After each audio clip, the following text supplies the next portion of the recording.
BBC বাংলার সাক্ষাৎকারে আপনাদের স্বাগতম। আজ আমাদের সাথে যিনি রয়েছেন তিনি বাংলাদেশের রাজনীতির সবচেয়ে আলোচিত ব্যক্তিত্ব।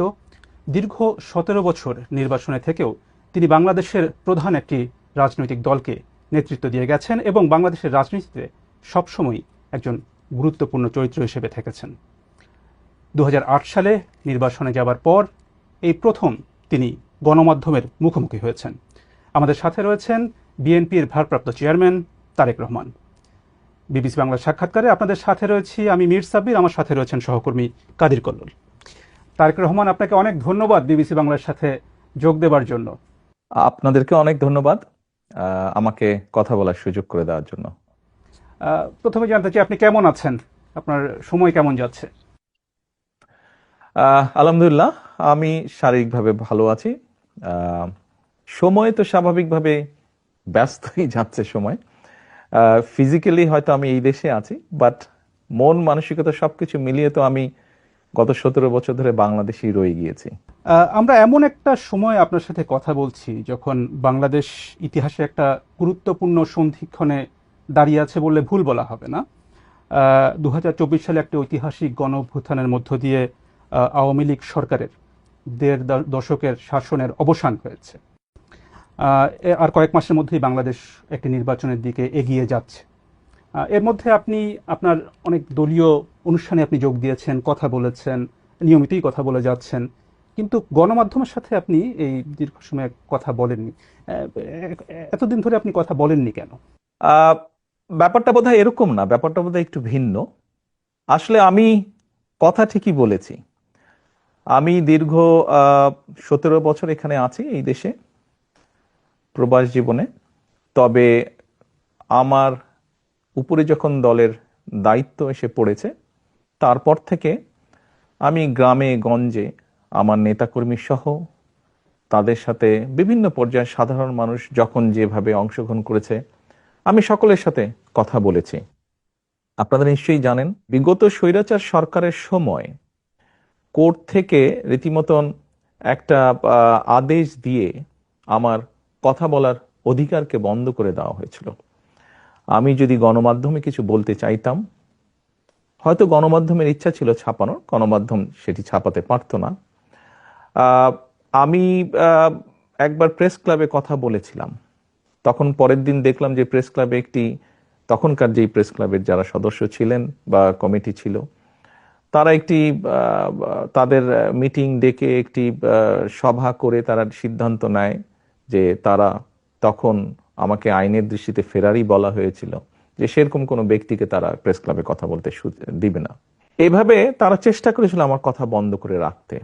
আমি কথা বলেছি সামাজিক মাধ্যম সহ বিভিন্ন পন্থায়, আমি পৌঁছানোর চেষ্টা করেছি, আমি ইনশাল্লাহ পৌঁছিয়েছি মানুষের কাছে।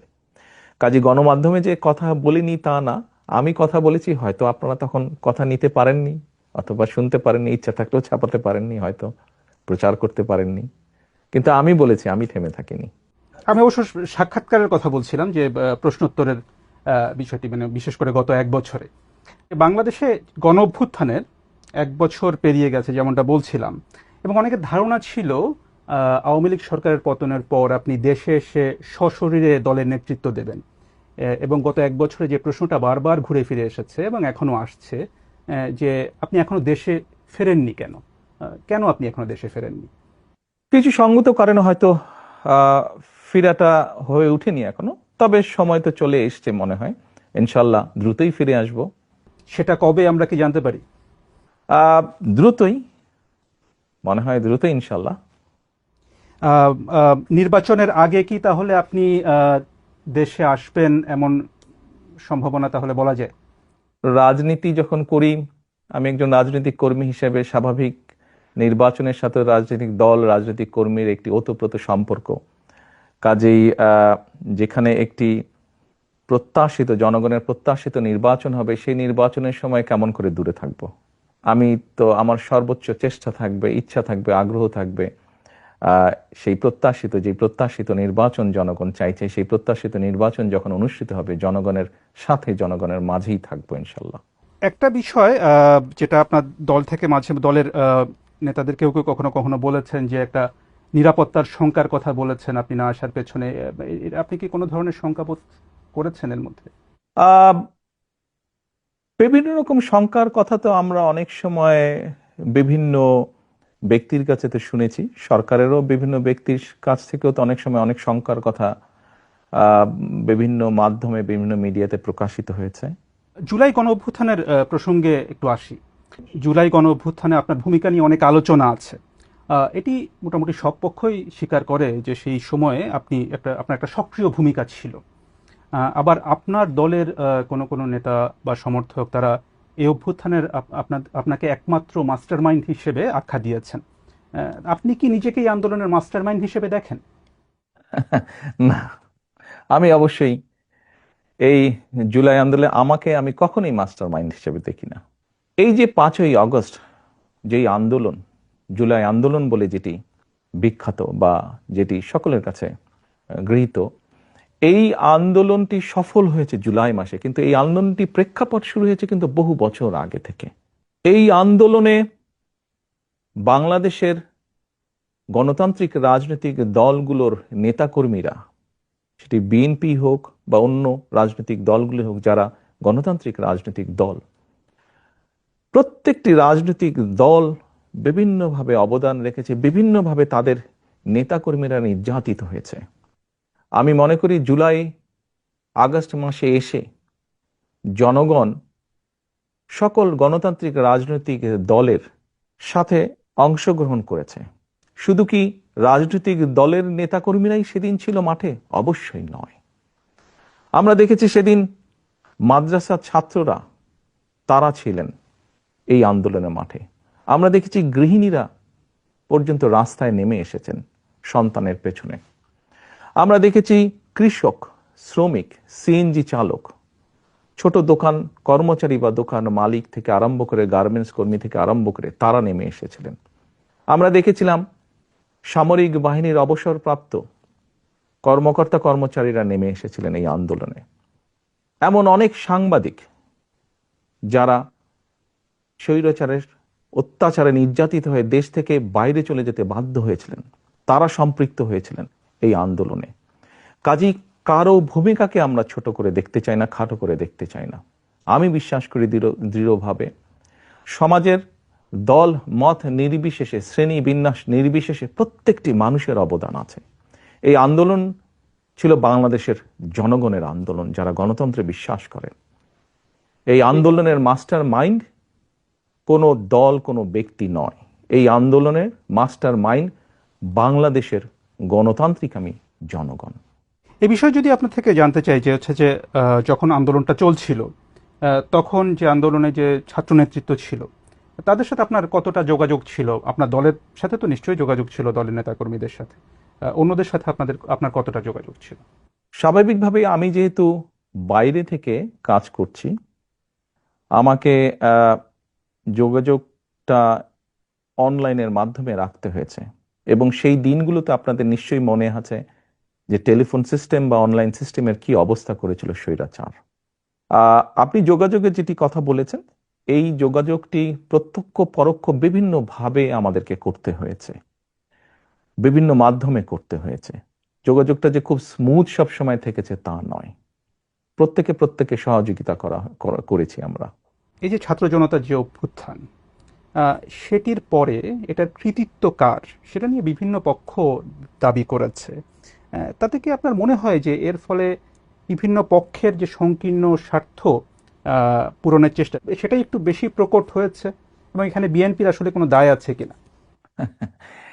দেখুন, ব্যাপারটা আমরা যদি একটু অন্যভাবে দেখি, বাংলাদেশের ইতিহাসে এখন পর্যন্ত এটি একটি অবিস্মরণীয় ঘটনা।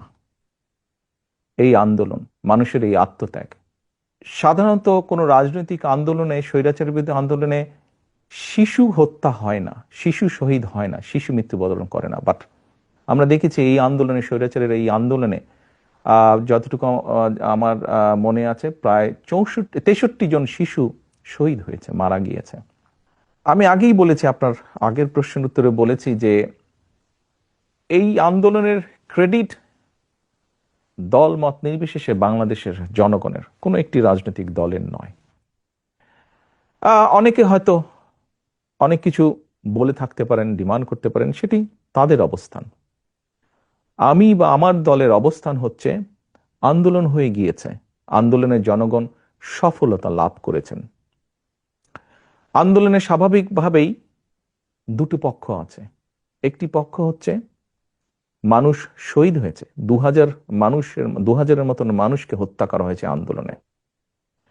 আবার আরেকটি পক্ষ হচ্ছে প্রায় 30,000-এর মতন মানুষ বিভিন্নভাবে ক্ষতিগ্রস্ত হয়েছেন, পঙ্গুত্ব বরণ করেছেন, অন্ধ হয়ে গিয়েছেন।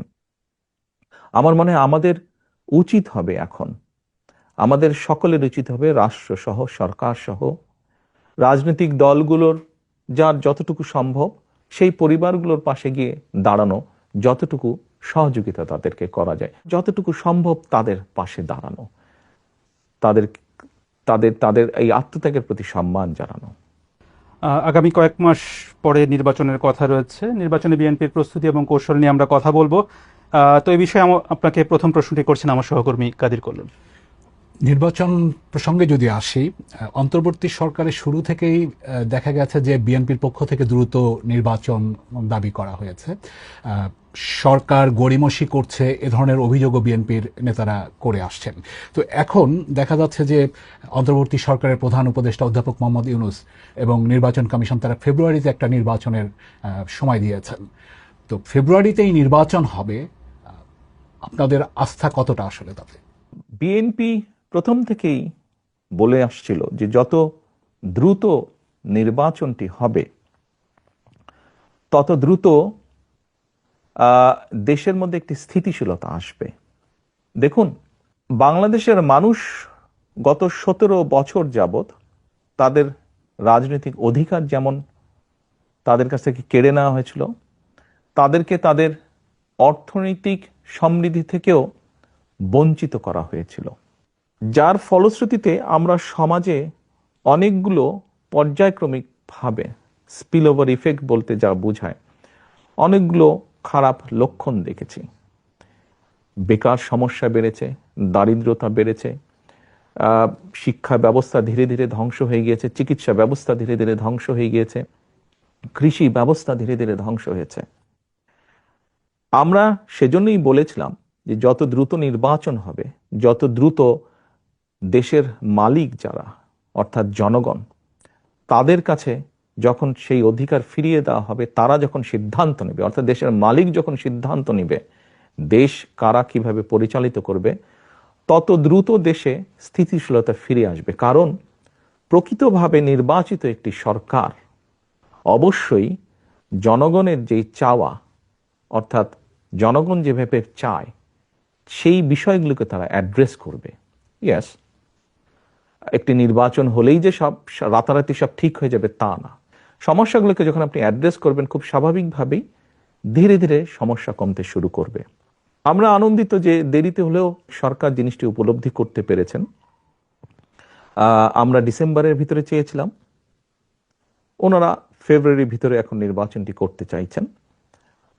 আমরা আস্থা রাখতে চাই যে সরকার সে ব্যাপারে সব রকম উদ্যোগ পর্যায়ক্রমিকভাবে গ্রহণ করবেন। এখন যেহেতু আপনারা বলছেন যে আপনারা আস্থা রাখতে চান, সেখানে নির্বাচন নিয়ে আপনার পরিকল্পনাটা কি? মানে এককভাবে বিএনপি নির্বাচন করবে, মানে দলগতভাবে, নাকি জোটবদ্ধভাবে আসন ভাগাভাগির মাধ্যমে নির্বাচন করবে? খুব ট্রিকি কোয়েশ্চেন একটু। দেখুন, আমরা প্রায় 64টি রাজনৈতিক দল বিগত স্বৈরাচারের সময় যার যার অবস্থান থেকে রাজপথে আন্দোলন গড়ে তোলার চেষ্টা করেছে। আমরা চেষ্টা করেছিলাম কম বেশি একসাথে কাজ করার জন্য। এমনকি আমরা যে 31 দফা দিয়েছি রাষ্ট্র পুনর্গঠনের, এটি ছিল প্রথমে 2016 সালে আমরা দিয়েছিলাম শুধু বিএনপির পক্ষ থেকে। পরবর্তীতে ভিশন 2030 ছিল যেটা, পরবর্তীতে এটিকে আমরা কিছুটা আরো একটু ডেভেলপ করি, আমরা 27 দফা দিয়েছিলাম। পরবর্তীতে আমরা আমাদের সাথে যে রাজনৈতিক দলগুলো আছে তাদের সাথে পরামর্শ করে সকলের মতামত নিয়ে আমরা 31 দফা দিয়েছি। কারণটি হচ্ছে যে দলগুলোকে আমরা পেয়েছি আমাদের সাথে রাজপথের আন্দোলনে, আমরা চাই সকলকে সাথে নিয়ে রাষ্ট্র পুনর্গঠন করতে, সকলের মতামতকে সাথে নিয়ে আমরা রাষ্ট্র পুনর্গঠন করতে চাই। সেখানে তাহলে মানে যারা আন্দোলন করেছে তারাই, নাকি মানে মিত্র কারা হবে আসলে, কারা সাথে থাকবে আপনাদের নির্বাচনকে সামনে রেখে? ওই যে বললাম, কম বেশি সকলকে নিয়ে আমরা রাষ্ট্র গঠন করতে চাই। কিন্তু দেখা গেছে যে জামায়াতে ইসলামী তারা কিছু দলকে নিয়ে বিএনপি বিরোধী একটি জোট করার ইঙ্গিত দিচ্ছে। সেটিকে মানে মানে আপনারা কি উদ্বেগ হিসেবে দেখেন? মানে আপনারা কিভাবে দেখেন সেটা? দেখুন, কোনো দল বা সমষ্টিগতভাবে কোনো দল যদি বাংলাদেশের যে আইন আছে, বৈধ আইন আছে বাংলাদেশের, যেহেতু সংবিধান এখনো যেটি আছে, এই সব কিছুর ভেতরে থেকে, অর্থাৎ মানুষের সমর্থন গ্রহণযোগ্যতা সবকিছুর ভেতরে থেকে যারা রাজনীতি করবে তারা করতেই পারে। এটাতে তো কোনো সমস্যা বা উদ্বেগের কোনো কারণ আমি দেখি না। সেখানে যদি তারা একটি আলাদা জোট করে, সেটি কি আপনাদের জন্য কোনো চ্যালেঞ্জ তৈরি করবে? না, কেন? ইলেকশন হলে তো ইলেকশনে প্রতিযোগিতা থাকতেই পারে, প্রতিদ্বন্দ্বিতা থাকতেই পারে, এতে উদ্বেগের কি আছে? বিএনপি তো আগেও নির্বাচন করেছে, বিভিন্ন সময় বিএনপি নির্বাচন করেছে, কম্পিটিশন করেই বিএনপি নির্বাচন করেছে, প্রতিযোগিতা করেছে, উদ্বেগের কিছু নাই তো। মনোনয়নের প্রশ্নে যদি আসি, সেখানে আপনাদের কৌশলটা কি হবে? এর আগে বিভিন্ন সময় নির্বাচনগুলোতে মানে পেশি শক্তির প্রভাব, টাকার প্রভাব, পারিবারিক বিষয় বিবেচনা, এই বিষয়গুলো বিভিন্ন সময় অভিযোগ আছে। এবার ভিন্ন কি হবে আসলে? আমরা কখনোই, আপনি যেই বিষয়গুলো বললেন, আমরা কখনোই এইসব বিবেচনায় নিয়ে কখনোই আমার দল নমিনেশন ব্যাপারে সিদ্ধান্ত নেয়নি। আমাদের নমিনেশনের ব্যাপারে সিদ্ধান্ত সব সময় কম বেশি যা ছিল বা ভবিষ্যতে আমরা যেটিকে মূল্যায়ন করব সেটি হচ্ছে, অবশ্যই কোন একটি পার্টিকুলার এলাকা থেকে আমরা আমাদের দলের এমন একজন ব্যক্তিকেই নমিনেশন দিতে চাইব যে ওই এলাকার সমস্যা সম্পর্কে সচেতন আছে, যার সাথে ওই এলাকার মানুষের সম্পৃক্ততা আছে, উঠা বসা আছে, যে ওই এলাকার মানুষের সমস্যার সমাধান করতে সক্ষম, যে ওই এলাকার বিভিন্ন শ্রেণীর মানুষ, তরুণ, নারী, মুরব্বী সহ ছাত্র ছাত্রী, সবার সাথে যার একটা কমিউনিকেশন আছে, এই ধরনের মানুষকেই আমরা প্রায়োরিটি দিব। খুবই স্বাভাবিক। অর্থাৎ যার প্রতি জনসমর্থন আছে, যে জনসমর্থনকে তার সাথে রাখতে পারে, জনগণের যার প্রতি সমর্থন আছে, সেরকম মানুষকে দেখেই আমরা নমিনেশন দেব। সেখানে তৃণমূলের মতামত কতটা প্রাধান্য পাবে? অভিযোগ যে তৃণমূলের মতামত প্রাধান্য কম পায়। না, ব্যাপারটা এরকম না। দেখুন, গণতন্ত্রে স্বাভাবিক, যেখানেই গণতন্ত্র আছে সেখানে মতামত থাকতেই পারে, বিভিন্ন রকম মতামত, অভিযোগ। হয়তো এক জায়গায় 50 জন আছে, 50 জনের মধ্যে 30 জন একটি কথা বলছে, 15 জন একটি কথা বলছে, বাকি সংখ্যক ব্যক্তি আরেকটি কথা বলছে। তাহলে আপনি কি বলবেন যে মতামত না হচ্ছে? না, না, স্বাভাবিকভাবেই যেখানে আমরা মেজরিটির যেটা মতামত পাবো এলাকার মানুষের কম বেশি, আমরা তো আমাদের মতন করে খোঁজ করছি, সেটি তৃণমূলই হোক বা সেটি সাধারণ মানুষের হোক। এখানে একটি বিষয় উল্লেখযোগ্য, আমরা কিন্তু দলের নেতৃত্ব নির্বাচন করছি না, আমরা নির্বাচন করছি এমন একজন ব্যক্তিকে যে শুধু দলেরই সমর্থন নয়, বরং দলমত নির্বিশেষে ওই এলাকার অধিকাংশ মানুষের সমর্থন যার প্রতি আছে, আমরা এরকম একজন মানুষকে বের করে আনতে চাইছি, এরকম একজন মানুষকে আমাদের দলের মনোনয়ন দিতে চাইছি। শুধু দল দিয়ে তো নির্বাচন হবে না, নির্বাচনে তো সাধারণ মানুষের অংশগ্রহণ থাকে, বিভিন্ন মানুষের অংশগ্রহণ থাকে। কাজেই যার সমর্থন আমরা খুঁজে বের করার চেষ্টা করছি, যার প্রতি বিভিন্ন শ্রেণী পেশার মানুষের সমর্থন আছে, শুধুমাত্র দলীয় সমর্থন নয়, এরকম মানুষ। নির্বাচন প্রসঙ্গে আপনার কাছে জানতে চাই যে আগামী নির্বাচনে আপনার ভূমিকা কি হবে? আপনি কি সরাসরি নির্বাচন করছেন? আপনাকে কি আমরা প্রধানমন্ত্রী পদের প্রত্যাশী হিসেবে দেখতে পাবো নির্বাচনে? আমার মনে হয় আপনি প্রথম দিকে বোধহয় একটা প্রশ্ন করেছেন, আমি ওখানে বলেছিলাম যে স্বাভাবিক, আমি একজন রাজনৈতিক দলের সদস্য, একজন রাজনৈতিক কর্মী। আমি নির্বাচনের সাথে তো রাজনৈতিক দল এবং রাজনৈতিক কর্মীর ওতপ্রোত সম্পর্ক। কাজেই নির্বাচন যেখানে একটি মানে জনগণের সম্পৃক্ত এরকম একটি নির্বাচন হবে, সেখানে তো অবশ্যই আমি নিজেকে দূরে থাকতে পারবো না, আমাকে আসতেই হবে। স্বাভাবিকভাবেই মাঠেই ইনশাল্লাহ থাকবো আমি। আপনার প্রশ্নের পরের যে অংশটি ছিল, দেখুন, আমি মনে করি এটির সিদ্ধান্ত বাংলাদেশের জনগণের, এটি তো আমার সিদ্ধান্ত না, এটি সিদ্ধান্ত নেবে বাংলাদেশের জনগণ। কিন্তু আপনি নির্বাচনে অংশ নেবেন কিনা সেই সিদ্ধান্ত তো আপনাকে নিতে হবে। না না, সেটি তো নিব, কেন নিব না, অবশ্যই নিব। আপনি নির্বাচনে অংশ নিচ্ছেন তাহলে? জি, ইনশাল্লাহ। অর্থাৎ আপনি বিএনপি যদি ক্ষমতায় আসে বা নির্বাচনে অংশ নেয়, সেক্ষেত্রে প্রধানমন্ত্রী পদের প্রত্যাশী হিসাবে আমরা তারেক রহমানকে দেখতে পাবো, সেটা আমরা নিশ্চিতভাবে বলতে পারি। এটির সিদ্ধান্ত তো বাংলাদেশের জনগণের। বিএনপির পক্ষ থেকে সেক্ষেত্রে তো এটি দল সিদ্ধান্ত নেবে, দল কিভাবে করবে এটি তো দলের সিদ্ধান্ত। সাবেক প্রধানমন্ত্রী এবং আপনাদের দলের চেয়ারপারসন খালেদা জিয়া, তিনি কি এই নির্বাচনে কোনো ভূমিকায় থাকবেন? তাকে কি আমরা নির্বাচনে কোনো ভূমিকায় দেখতে পাবো? আপনি এমন একজন মানুষের কথা বলেছেন, যেই মানুষটি বাংলাদেশের গণতন্ত্র যতবার গণতান্ত্রিক অধিকার, জনগণের গণতান্ত্রিক অধিকারকে হরণ করা হয়েছে, প্রতিবার উনি অবদান রেখেছেন সেই গণতন্ত্রকে পুনঃপ্রতিষ্ঠিত বা পুনরুদ্ধার করার জন্য। এবারও আপনাদের সকলের চোখের সামনেই ঘটেছে যে কিভাবে স্বৈরাচারের সময় তার উপরে অত্যাচারের খড়গ হস্ত নেমে আসে, কিন্তু উনি আপোষ করেননি। এরকম একজন ব্যক্তি আজ অসুস্থ, এবং কেন, কিভাবে উনি শারীরিকভাবে অসুস্থ হলেন, তাকে মিথ্যে মামলায় জড়িয়ে তাকে জেলখানায় নিয়ে যাওয়া হলো। আমরা দেখেছিলাম একজন সুস্থ মানুষ গিয়েছেন, কিন্তু যখন বেরিয়ে এসেছেন একজন অসুস্থ মানুষ বেরিয়ে এসেছেন, তাকে চিকিৎসার সুযোগ থেকেও বঞ্চিত করা হয়েছে। এই সবগুলো ঘটনা দেশবাসী জানেন। তারপরেও যে মানুষটির এত বড় অবদান রয়েছে বাংলাদেশের গণতন্ত্রকে প্রতিষ্ঠিত করার, আমি সেই দলের একজন কর্মী হিসাবে বিশ্বাস করি বা বিশ্বাস করতে চাই, গণতন্ত্রকে পুনঃপ্রতিষ্ঠিত করার প্রথম পদক্ষেপ হিসাবে যেই প্রত্যাশিত, জনপ্রত্যাশিত যে নির্বাচনটি অনুষ্ঠিত হতে যাচ্ছে, ওনার শারীরিক সক্ষমতা যদি অ্যালাউ করে ওনাকে, নিশ্চয়ই উনি কিছু না কিছু ভূমিকা রাখবেন। সেটা কি নির্বাচনে অংশগ্রহণ হতে পারে? এইটি আমি এখনো বলতে পারছি না। আমি মাত্রই বললাম যে ওনার শারীরিক ফিজিক্যাল এবিলিটির উপরে বিষয়টি কিছুটা হলেও নির্ভর করছে। এ প্রসঙ্গে প্রশ্ন চলে আসে বিএনপির ভবিষ্যৎ নেতৃত্ব নিয়ে। আপনার বাবা সাবেক প্রেসিডেন্ট জিয়াউর রহমান বিএনপি প্রতিষ্ঠা করেছিলেন। আপনার মা সাবেক প্রধানমন্ত্রী খালেদা জিয়া, তিনি 4 দশক বিএনপির নেতৃত্ব দিয়েছেন। এখন আপনি বিএনপির নেতৃত্বে রয়েছেন, কার্যত দলের নেতৃত্বে রয়েছেন আপনি। বিএনপির ভবিষ্যৎ নেতৃত্বে পরিবারের প্রভাব কতটা থাকবে?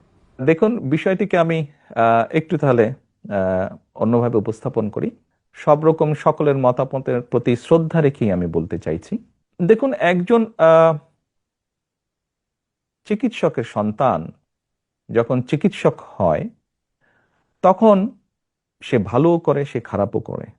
একজন লয়ারের সন্তানও দেখা যায় যে অনেক সময় বাবা মায়ের মতন ভালো লয়ার হয় অথবা হয় না। রাজনীতিবিদদের ক্ষেত্রে অনেকের সন্তান পলিটিক্সে এসেছে, সবাই কি ভালো করেছে? সবাই ভালো করেনি। কেউ কেউ করেছে, কেউ কেউ করতে পারেনি ভালো। আপনি যদি আমাকে ইঙ্গিত করে থাকেন, তাহলে এভাবে আমি বলবো যে দেখুন, আমরা দেখেছি বাংলাদেশের মতন দেশে রাজনীতি যারা করেন, বিগত 17 বছরে দেখেছি, তার আগেও আমরা দেখেছি রাজনীতিবিদরা রাজনীতি করতে গিয়ে বিভিন্নভাবে হ্যারাসমেন্টের শিকার হন, মিথ্যে মামলার শিকার হন। আমাদের বহু নেতাকর্মী শারীরিক নির্যাতনের শিকার হয়েছে, জেল জুলুম খেটেছে, ঘর বাড়ি ভেঙে দেওয়া হয়েছে। যেই কয়টা উদাহরণ দিলাম আমি মাত্র, আপনি কি বলতে পারবেন এর কোনোটার মধ্যে দিয়ে আমি যাইনি? এর প্রতিটার ভেতর দিয়ে আমি গিয়েছি, প্রত্যেকটা স্তর পার করে এসেছি। আমি শারীরিকভাবে নির্যাতিত হয়েছি, যেই নির্যাতনের চিহ্ন এখনো কখনো কখনো আমাকে সহ্য করতে হয়। জেল জুলুম খেটেছি, আমি বিভিন্নভাবে মিথ্যা অপপ্রচারের শিকার হয়েছি। আমি সবকিছুর ভিতর দিয়ে আমি পেরিয়ে এসেছি। কাজেই এই জন্য এই কথাগুলো আমি বললাম যে রাজনীতি পরিবারীকরণ হয় না, এটি সমর্থনের ভিত্তিতে হয়। কাজেই যার যে অর্গানাইজ করে জনগণকে ঐক্যবদ্ধ করে, দলকে ঐক্যবদ্ধ করে সামনে এগিয়ে যেতে পারবে, সে এগিয়ে যেতে পারবে। কেউ যদি এগিয়ে যেতে না পারে তাহলে সে এগিয়ে যেতে পারবে না। সময় পরিস্থিতি সবকিছু প্রমাণ করে দিবে, বলবে। আপনার স্ত্রী বা কন্যা বা আপনার পরিবারে যারা আছেন তারা রাজনীতিতে আসবেন কিনা এটা নিয়ে কিন্তু ব্যাপক আলোচনা আছে, আলোচনা হয় কিন্তু রাজনীতিতে। তো এ ধরনের কি কোনো সম্ভাবনা আছে বা তারা আগ্রহী কিনা রাজনীতিতে আসার ব্যাপারে? আমি ওই যে বললাম, সময় পরিস্থিতি বলে দিবে ওটা। একটু আবার আপনাদের নির্বাচন সরকারের দিকে যাই। বিএনপি সর্বশেষ সরকারে ছিল 2001 থেকে 2006 সালের মধ্যে। এর প্রায় 19 বছর পরে বিএনপির সামনে আবার একটা সরকার গঠনের সুযোগ তৈরি হয়েছে। এবং সেই তখনকার যে বিএনপি আর এখনকার যে বিএনপি, এই দুটোর মধ্যে পার্থক্যটা আপনি কোথায় কি বলবেন, যে পার্থক্য কি? এই 19 বছরে আমরা বাংলাদেশ বলি বা পুরা বিশ্ব বলি, অনেক কিছু পরিবর্তিত হয়েছে। সমাজ ব্যবস্থা পরিবর্তিত হয়েছে, অর্থনৈতিক ব্যবস্থা পরিবর্তিত হয়েছে। দুটো বড় বড় জিনিসের বোধহয় পরিবর্তন হয়েছে। একটি হচ্ছে কোভিডের ভিতর দিয়ে পুরো বিশ্ব গিয়েছে। এই কোভিড বিভিন্নভাবে আমাদের অনেক কিছু চিন্তা ভাবনা মনোজগৎ চেঞ্জ করেছে। ঠিক একইভাবে যদি আরেকটি বিষয় আমরা দেখি, এই যে আপনার সাথে আমি কথা বলছি অনলাইনে, এই যে আইটি বা সোশ্যাল মিডিয়া, এই পুরা বিষয়টা কিন্তু মানুষের মনোজগৎকে ভিন্নভাবে ভিন্ন রকম করেছে। অনেক ক্ষেত্রে একটা একটা একটা মনোজগতে একটা প্রভাব বিস্তার করেছে। খুব স্বাভাবিকভাবে আপনি যেই সময়ের কথা বলেছেন সেই সময় এই বিষয়গুলো হয়তো সেভাবে ছিল না। তো স্বাভাবিকভাবেই এই সব কিছু বিবেচনা করে সামনের দিনগুলোতে আমাদেরকে এই বিষয়গুলোকে গুরুত্ব রেখে বিভিন্ন বিষয়ে চিন্তা ভাবনা করতে হচ্ছে। আমরা সেভাবে চিন্তা ভাবনা করে আমাদের প্ল্যান প্রোগ্রাম বিষয়গুলোকে আমরা সাজাচ্ছি। সেই সময় থেকে 19 বছর আগে আমাদের যেসব প্ল্যান প্রোগ্রাম ছিল তার থেকে কিছুটা পরিবর্তন হবে, কিন্তু ওই যে বেসিক যে জিনিসটা, সেটা হচ্ছে মানুষের বেটারমেন্ট, মানুষের ভালো ভালো কিছু করার জন্য, মানুষ যাতে আজকে যেমন আছে আগামীকাল যাতে একটু বেটার থাকতে পারে। কিভাবে সেটা করা যেতে পারে, কে কোন শ্রেণী কিভাবে একটু বেটার থাকতে পারে, সেটাই থাকবে আমাদের সবচেয়ে প্রায়োরিটি ইস্যু। বিগত যখন বিএনপি সরকারে ছিল তখন অনেক বিষয় নিয়ে আলোচনা সমালোচনা ছিল। তার মধ্যে একটা বড় বিষয় ছিল দুর্নীতির অভিযোগ। সরকারে যারা ছিলেন তাদের অনেকের বিরুদ্ধে, বা সেই সময় যেভাবে দুর্নীতি হচ্ছিল বিভিন্ন জায়গায়, আপনার নিশ্চয়ই মনে আছে যে দুর্নীতির সূচকে বাংলাদেশের অবস্থান নিয়ে তখন অনেক সমালোচনা হয়েছিল। এ ধরনের পরিস্থিতি যে আর হবে না, এই বিষয়ে আপনি ভোটারদেরকে কিভাবে আশ্বস্ত করবেন? দেখুন, আপনি যে কথাটি বললেন দুর্নীতিতে চ্যাম্পিয়ন, 96 সাল থেকে 2001 পর্যন্ত আওয়ামী লীগ সরকার ছিল সেই সময়। আমরা 2001-এর 1 অক্টোবরে সরকার গঠন করি। 10ই অক্টোবরে, 1 অক্টোবর নির্বাচন হয়েছিল, খুব সম্ভবত 10ই অক্টোবরে সরকার গঠন করি। এর বোধহয় কিছুদিন পরে একটি সূচক বের হলো টিআইবির, যে মানে 2-3 মাস পরে বোধহয় একটি সূচক বের হলো, যে এরকম একটি সূচক বের হলো। নিশ্চয়ই মাত্র নির্বাচিত একটি সরকারের পক্ষে তো ভালো মন্দ কোনো কিছুই 3 মাসে করা সম্ভব নয়। খুব স্বাভাবিকভাবেই যে সূচকটি হয়েছিল সেটি তার আগে, আমাদের আগে যে সরকারটি ছিল তারা যে 5 বছর যা করেছে তার উপর ভিত্তি করেই সেই সূচকটি তারা তৈরি করেছে। আপনি যদি 1 থেকে 2006 অর্থাৎ বিএনপি সরকার গঠন করার পরে, বিএনপি তত্ত্বাবধায়ক সরকারের কাছে যখন হ্যান্ডওভার করে দিল, আপনি যদি সেই সংস্থা টিআইবি নামক সেই সংস্থাটার রিপোর্টই যদি আপনি দেখেন, তাহলে দেখবেন পর্যায়ক্রমিকভাবে, কিন্তু এটি আমার কথা না, এটি তাদের পরিসংখ্যানের কথা, পর্যায়ক্রমিকভাবে কিন্তু নেমে এসেছে। হ্যাঁ, আমি অ্যাডমিট করছি পুরাপুরি হয়তো আমরা করতে পারিনি, বাস্তবতা তো বুঝতে হবে, এটি একটি সামাজিক ব্যাধিতে পরিণত হয়েছে। কাজেই এইটি মানুষকে বুঝিয়ে বুঝিয়ে বুঝিয়ে বুঝিয়ে আস্তে আস্তে করতে হবে, জিনিসটি সময় লাগবে। আমি এখন যত কথাই বলি না কেন, বাস্তবতা হচ্ছে এই বিষয়টি যেহেতু সময় লাগবে, আমাদেরকে কাজ দিয়ে প্রমাণ করতে হবে। সেজন্যই আমি ভোটারদেরকে এতটুকু বলতে পারবো, আমরা যদি সুযোগ পাই, জনগণ যদি আমাদেরকে সেই সুযোগ দেন, তাহলে আমাদের সর্বোচ্চ চেষ্টা থাকবে আমরা যাতে একটি এমন অবস্থা তৈরি করতে পারি যেখানে কিছুটা হলেও আমরা বহির্বিশ্বে, বিশ্বের অন্য দেশের সামনে কিছুটা হলেও যাতে সম্মানের সাথে মাথা উঁচু করে কথা বলতে পারি। এ প্রসঙ্গে এই যে 5ই আগস্টের পরে যে বিএনপির অনেক নেতাকর্মীর বিরুদ্ধে এরই মধ্যে চাঁদাবাজি বা দখলের মতো নানা অভিযোগ এসেছে, আপনি জানেন, এবং আপনাদের দল থেকে অনেকে বহিষ্কার করা হয়েছে। এটা ঠিক, আবার একই সাথে এটা ঠিক যে এই অভিযোগগুলো কিন্তু বারবার আসছে। তো এটা থামানো যাচ্ছে না কেন? আপনার প্রতি সম্মান রেখে আপনার সাথে এগ্রিও যেমন করব, আবার এখানে অন্য একটি বিষয় আমি তুলে ধরতে চাইব। এর মধ্যে নিশ্চয়ই আপনারা বিভিন্ন সংবাদ মাধ্যমে দেখেছেন যে আমরা প্রায় 7,000-এর মতন আমাদের নেতাকর্মীর বিরুদ্ধে আমরা কিছু সাংগঠনিক ব্যবস্থা গ্রহণ করেছি। কিন্তু এই 7,000-এর সবাই কিন্তু আপনি যে অভিযোগ করলেন এই অভিযোগের সাথে জড়িত নয়। অন্য 7,000-এর মধ্যে এমন অনেক বিষয় আছে যারা অন্য সাংগঠনিক বিষয়ের সাথে জড়িত। এটি গেল একটি বিষয়। দ্বিতীয় বিষয়টি হচ্ছে, আমাদের কাছে এরকম যখন অনেক অভিযোগ এসেছে, আমরা অভিযোগগুলো তদন্ত করেছি। তদন্ত করার পরে আমরা বেশ কিছু বিষয় পেয়েছি। যেমন আমি দু একটি উদাহরণ দিয়ে আপনাকে বলি।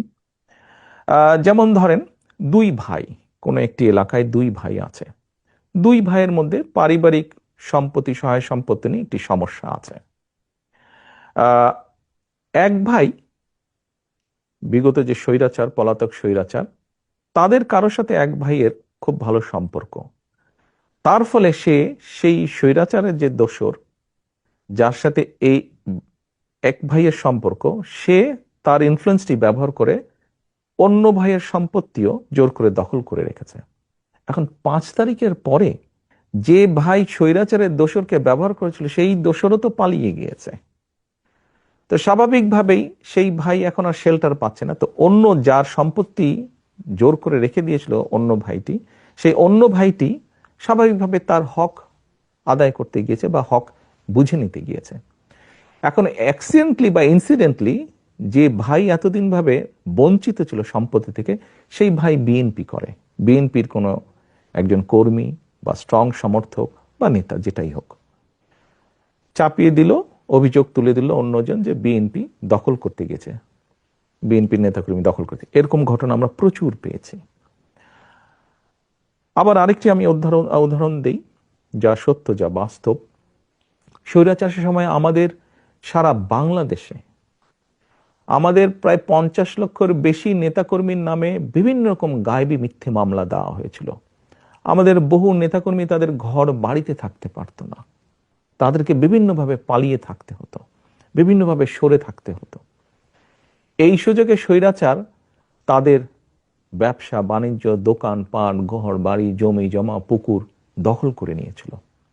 5 তারিখে যখন স্বৈরাচার পলাতক হয়ে গিয়েছে, পালিয়ে গিয়েছে, তখন স্বৈরাচারের যারা দখল করেছে তারাও সাথে সাথে পালিয়ে গিয়েছে।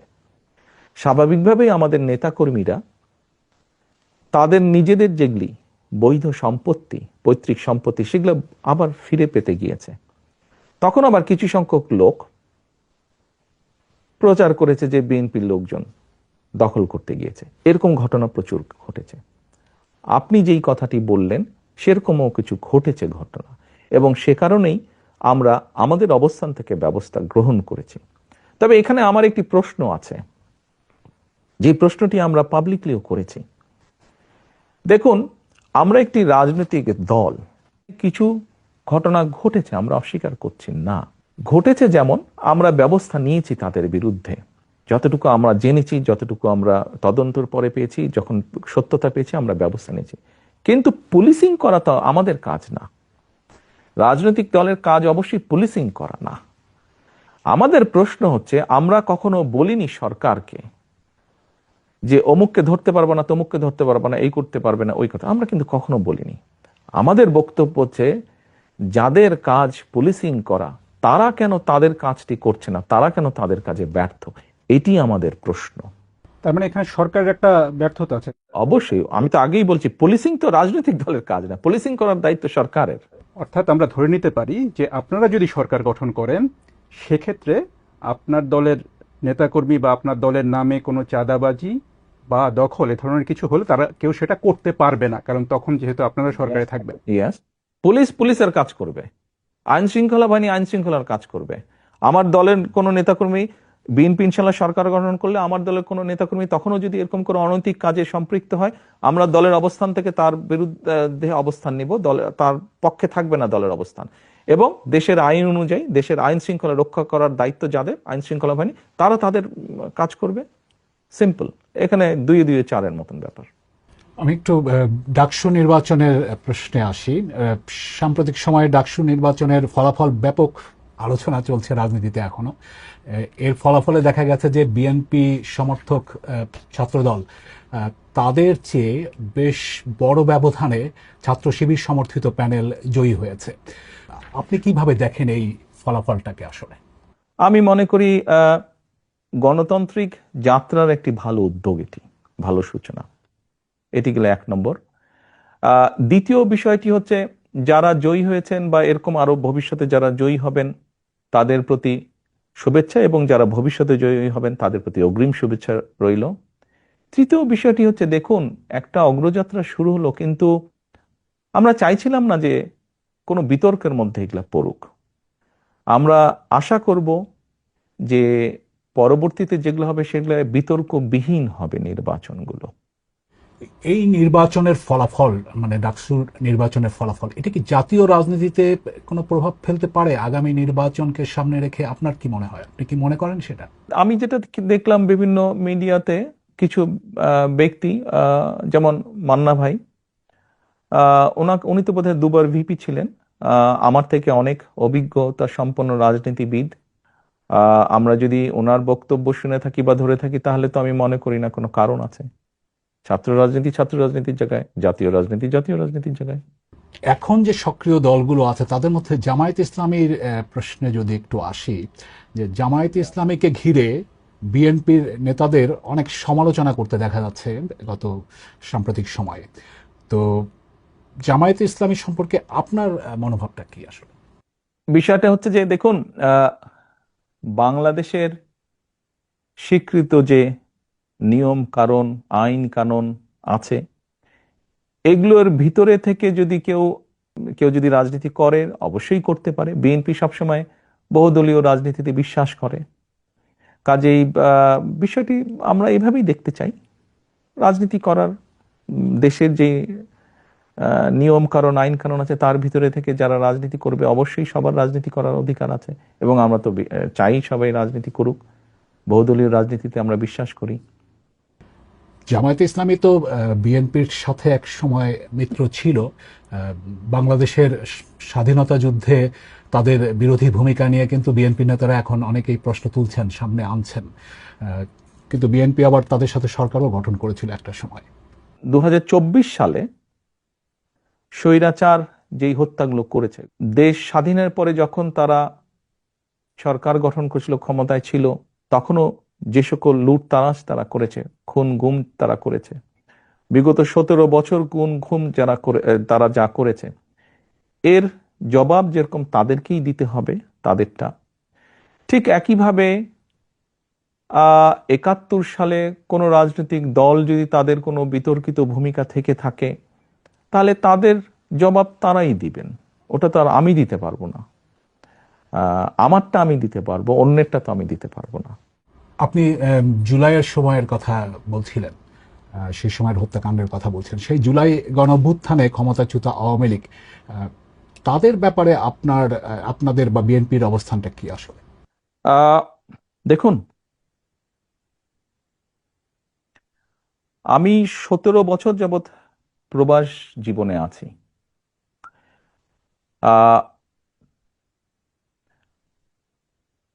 111 তথাকথিত 111 সরকারের সময় যেই শারীরিক নির্যাতন আমার উপরে হয়েছিল, তারপরে চিকিৎসার জন্য আমি এই দেশে আসি। আমি যখন এখানে আসি, আমার ভাইকে আমি রেখে এসেছিলাম, ছোট ভাইকে। আমি যখন এই দেশে আসি, আমার সুস্থ মাকে আমি রেখে এসেছিলাম। একটি ঘর রেখে এসেছিলাম, যেই ঘরে আমি এবং আমার ছোট ভাই বড় হয়েছি, যেই ঘরে আমার বাবার স্মৃতি ছিল, যেই ঘরে আমাদের দুই ভাইয়ের সন্তানরা জন্মগ্রহণ করেছিল, যেই ঘরে আমার মায়ের বহু স্মৃতি ছিল, সেই স্মৃতিগুলোকে ভেঙে চুরে ধুলায় মিশিয়ে দেওয়া হয়েছে। যে ভাইকে আমি রেখে এসেছিলাম সেই ভাই এখন আর নেই। যেই সুস্থ মাকে রেখে এসেছিলাম সেই সুস্থ মা এখন সুস্থ নেই। শুধু অসুস্থই নন, ওনার উপরে মানসিক এবং শারীরিক নির্যাতনও করা হয়েছে। আমি আমার পরিবারের যে কাহিনী আপনাদের সামনে তুলে ধরলাম, এটিকে আপনারা কাহিনী বলুন বা সংগ্রাম বলুন, যেটাই বলুন না কেন, এটি শুধু আমার কাহিনী না বা আমার পরিবারের কাহিনী না। এরকম কাহিনী বাংলাদেশের শত না হাজার হাজার পরিবারের, বা যেই পরিবারের বাবা, যেই পরিবারের ভাই, যে পরিবারের স্বামী, তার ঘরবাড়ি ধ্বংস করে দেওয়া হয়েছে, হ্যান্ডকাফ পরা অবস্থায় হাসপাতালের বারান্দায় মারা গিয়েছে, তা না হলে হ্যান্ডকাফ পরা অবস্থায় জেলের ভিতরে মারা গিয়েছে, সহায় সম্পত্তি ধ্বংস করে দেওয়া হয়েছে। এই সকল অন্যায়, এই সকল হত্যা, এই সকল নির্যাতনের জন্য যারা দায়ী, যারা এসবের হুকুম দিয়েছে, তাদের প্রত্যেকের বিচার হতে হবে। এটি প্রতিশোধের কোনো বিষয় নয়, এটি ন্যায়ের কথা, এটি আইনের কথা। অন্যায় হলে তার বিচার হতে হয়। কার সম্পর্কে কি মনোভাব সেটি গুরুত্বপূর্ণ নয়। এখানে একটা বিষয় আলোচনায় এসছে যে যারা অপরাধী তাদের বিচার হবে, কিন্তু দল হিসেবে আওয়ামী লীগ তাদের রাজনীতিতে অংশগ্রহণ করতে পারা না পারার প্রশ্ন। বিএনপিরও অনেক নেতা অনেক সময় বলেছেন যে কোনো রাজনৈতিক দলকে নিষিদ্ধ করার পক্ষে তারা নন। তো এখন নির্বাচনও সামনে আসছে, ফলে আওয়ামী লীগ রাজনীতি করতে পারবে কি পারবে না সে ধরনের একটা প্রশ্ন আসছে। তো সেই জায়গাটাতে বিএনপির কি অবস্থানটা হতে পারে? দল হিসাবে তারা যদি অন্যায় করে থাকে তাহলে দেশের আইন অনুযায়ী তার বিচার হবে, দেশের আইন সিদ্ধান্ত নেবে। তার মানে এটা আদালতের বিষয় বলে মনে করছেন? দল হিসাবে যদি অন্যায় হয়ে থাকে তাহলে তাই হবে। সোজা কথায় অন্যায়কারীর বিচার হতে হবে, তো সেটি ব্যক্তি হোক, সেটি দলই হোক। যারা জুলুম করেছে তাদের তো বিচার হতে হবে, সেটি ব্যক্তিও হতে পারে, সেটি দলও হতে পারে। আপনি ব্যক্তিগতভাবে কি মনে করেন, আওয়ামী লীগের কি বাংলাদেশের রাজনীতিতে থাকা উচিত নাকি না? আমার মনে হয় আপনার কোনো কোনো প্রশ্নের উত্তরে আমি মনে হয় বলেছিলাম যে আমরা রাজনীতি করি জনগণের জন্য। আমরা বিভিন্ন সময় আমরা বিশ্বাস করি এবং বিভিন্ন সময় আমরা বলিও, আমরা বিএনপি আমরা যারা করি আমরা বলিও যে আমাদের রাজনৈতিক সমকল ক্ষমতার উৎস জনগণ। আমি দৃঢ়ভাবে বিশ্বাস করি এবং বিশ্বাস করতে চাই যে দলের ব্যক্তিরা বা যে দল মানুষ হত্যা করে, মানুষ গুম করে, মানুষ খুন করে, দেশের মানুষের অর্থ সম্পদ লুটপাট করে বিদেশে পাচার করে, জনগণ তাদেরকে সমর্থন করতে পারে বলে আমি মনে করি না। জনগণ যদি সমর্থন না করে কোনো রাজনৈতিক দল বা রাজনৈতিক সংগঠনকে, তাদের টিকে থাকার তো কোনো কারণ আমি দেখি না। যেহেতু জনগণের শক্তিতে আমরা বিশ্বাস করি, জনগণের সিদ্ধান্তে আমরা বিশ্বাস করি, জনগণের সিদ্ধান্তের উপরে আমরা আস্থা রাখতে চাই, এই বিষয়ে সবচেয়ে বড় বিচারক আমি মনে করি জনগণ।